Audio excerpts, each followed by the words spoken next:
پہلی جنگ عظیم جسے عظیم جنگ کے نام سے بھی جانا جاتا ہے، انسانی تاریخ کی سب سے مہلک تنازعات میں سے ایک تھی۔ یہ 1914 میں شروع ہوئی اور 1918 تک جاری رہی، اور دنیا کی کئی بڑی طاقتیں اس میں شامل ہوئی۔ جنگ بنیادی طور پر دو بڑے اتحادیوں کے درمیان لڑی گئی۔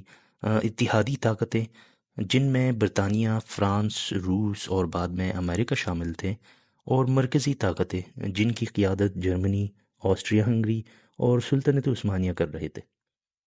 جنگ کے اختتام تک 1,60,60,000 سے زیادہ لوگ اپنی جانیں گنوا چکے تھے۔ سلطنتیں ختم ہو چکی تھی اور یورپ کا سیاسی نقشہ ہمیشہ کے لیے بدل گیا تھا۔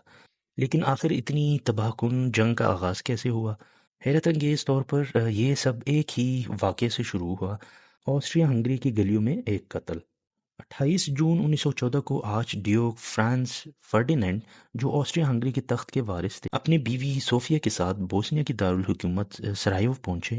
ان کا دورہ اس علاقے پر آسٹریا ہنگری کے اقتدار کو ظاہر کرنے کے لیے تھا، جسے 1908 میں الحاق کیا گیا تھا۔ لیکن ہر کوئی ان کی موجودگی سے خوش نہیں تھا۔ بہت سے سرب اور بوسنیائی آزادی چاہتے تھے اور آسٹریا ہنگری کے اقتدار سے نفرت کرتے تھے۔ ادھر ایک خفیہ سرب قوم پرست تنظیم بلیک ہینڈ نے آسٹریا ہنگری کے خلاف حملہ کرنے کی ٹھان لی تھی۔ اس تنظیم کے ایک رکن گیوریلو پرنسپ، جو ایک نوجوان بوسنیائی سرب تھا، تاریخ کا رخ بدلنے میں اہم کردار ادا کرنے والا تھا۔ 28 جون کے صبح آرچ ڈیوک کا قافلہ سرائیو کی سڑکوں میں گزر رہا تھا۔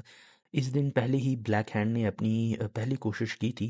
ایک بم آرچ ڈیوک کے گاڑیوں پر پھینکا گیا، لیکن یہ نشانے سے چوک گیا اور کئی راہگیروں کو زخمی کر دیا۔ اس قریبی خطرے کے باوجود آرچ ڈیوک نے اپنا دورہ جاری رکھنے کا فیصلہ کیا، اور یہ فیصلہ ان کے لیے مہلک ثابت ہوا۔ اسی صبح جیسے ہی آرچ ڈیوک کی گاڑی ایک سڑک کے موڑ پر رکی، وہ گیوریلو پرنسپ کے عین قریب پہنچ گئے۔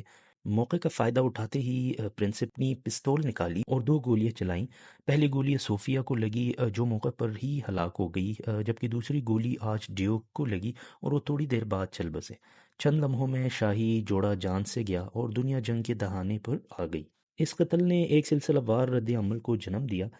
آسٹریا ہنگری نے غصے میں آ کر سربیا پر الزام عائد کیا کہ اس نے حملے کا منصوبہ بنایا تھا۔ انہوں نے سربیا کو ایک سخت الٹیمیٹم دیا، جس میں سخت شرائط پر عمل کرنے کا مطالبہ کیا۔ جب سربیا ان تمام مطالبات کو پورا کرنے میں ناکام رہا تو آسٹریا ہنگری نے 28 جولائی 1914 کو جنگ کا اعلان کر دیا۔ یہ اعلان یورپ میں آگ کی طرح پھیل گئی۔ روس، جو سربیا کا اتحادی تھا، اس نے اپنی فوج کو تیار کرنا شروع کر دیا۔ جرمنی، جو آسٹریا ہنگری کا حمایتی تھا، اس نے روس اور فرانس کے خلاف جنگ کا اعلان کیا۔